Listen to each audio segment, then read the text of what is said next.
Hi guys, welcome back to my YouTube channel. So आज चाहिँ म Capcut को तीनवटा इफेक्ट लिएर आएको छु जुन चाहिँ हजुरहरूले ट्राई गर्नु होला अनि भिडियो कस्तो लाग्छ लास्टसम्म हेरेर भिडियोलाई लाइक गरेर च्यानललाई सब्स्क्राइब गर्न नबिर्सिनु होला. And let's start the video. अब सुरुमा Capcut एपलाई ओपन गर्ने त्यसपछि न्यू प्रोजेक्टबाट एउटा भिडियो सेलेक्ट गर्ने जसरी मैले यहाँनिर सेलेक्ट गरेको छु. सेलेक्ट गरिसकेपछि Capcut को वाटरमार्कलाई डिलिट गरेर भिडियोलाई ट्रिम पनि गर्न सक्नुहुन्छ. नत्र हजुरले स्क्रल गर्दै जाँदाखेरि फर्मेटको अप्सन देख्नुहुन्छ त्यसमा क्लिक गरेर 9:16 मा राख्नु होला. त्यसपछि भिडियोलाई सेलेक्ट गरेर हजुरले जुम गर्नु होला. त्यो स्क्रिन भरि नै हजुरले जुम गर्नु होला र स्क्रल गरेर सुरुमा चाहिँ लग्नु होला. त्यसपछि हजुरले माथिपट्टि कीको अप्सन देख्नुहुन्छ. कीको अप्सनमा क्लिक गर्ने अनि क्लिक गर्दै हल्का सार्दै कर्सरलाई हजुरले माथिको भिडियोलाई पनि त्यही अनुसार सार्दै लग्नु पर्ने हुन्छ. सो त्यस्तै गरी हजुरले मैले यहाँनिर जसरी देखाएको छु त्यही प्रोसेस वाइज गर्नु होला. अनि फाइनली भिडियो रेडी भइसकेको छ अनि यो भिडियो यस्तो देखिन्छ. सो फेक क्यामेरा मुभमेन्ट चाहिँ यस्तो हुन्छ. हजुरले यसरी पनि क्रिएट गर्न सक्नुहुन्छ क्यापकटबाट. यसरी भिडियो एडिट गरेर मैले क्यापकटबाट सेभ गरिदिन्छु यो भिडियोलाई.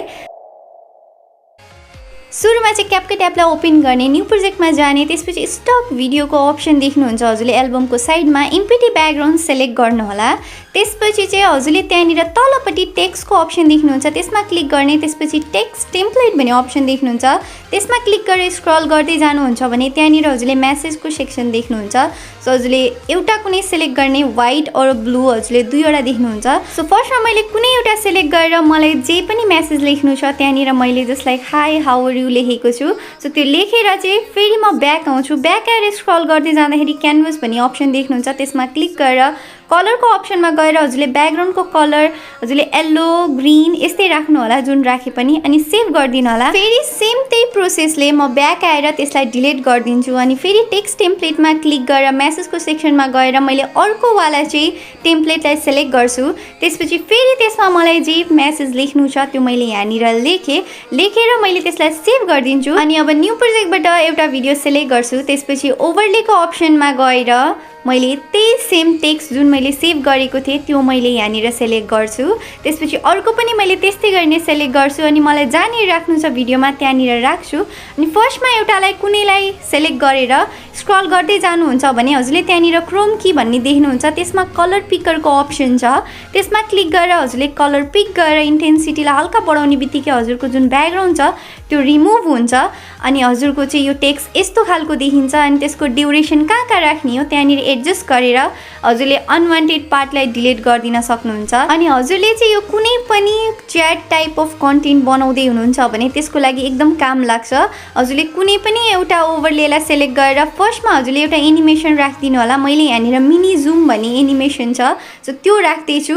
सो हजुरले यो पनि ट्राई गर्नु होला क्यापकटबाट एकदम धेरै राम्रो देखिन्छ र यो ट्रिक हजुरहरूलाई मनपर्छ होला. सो हजुरले यस्तै गरी नै एडिट गर्न सक्नुहुन्छ अरू भिडियोमा. अनि यसरी मैले सबै एडिट गरिसकेपछि यो भिडियोलाई सेभ गरिदिन्छु.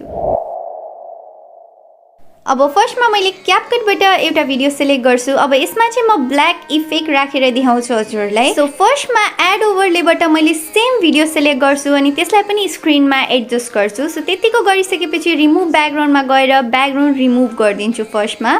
अनि ब्याकग्राउन्ड रिमुभ हुने बित्तिकै म ब्याक आउँछु अनि ब्याक आउने बित्तिकै हजुरले जुन फर्स्टमाको भिडियो छ त्यसलाई सेलेक्ट गर्नु होला.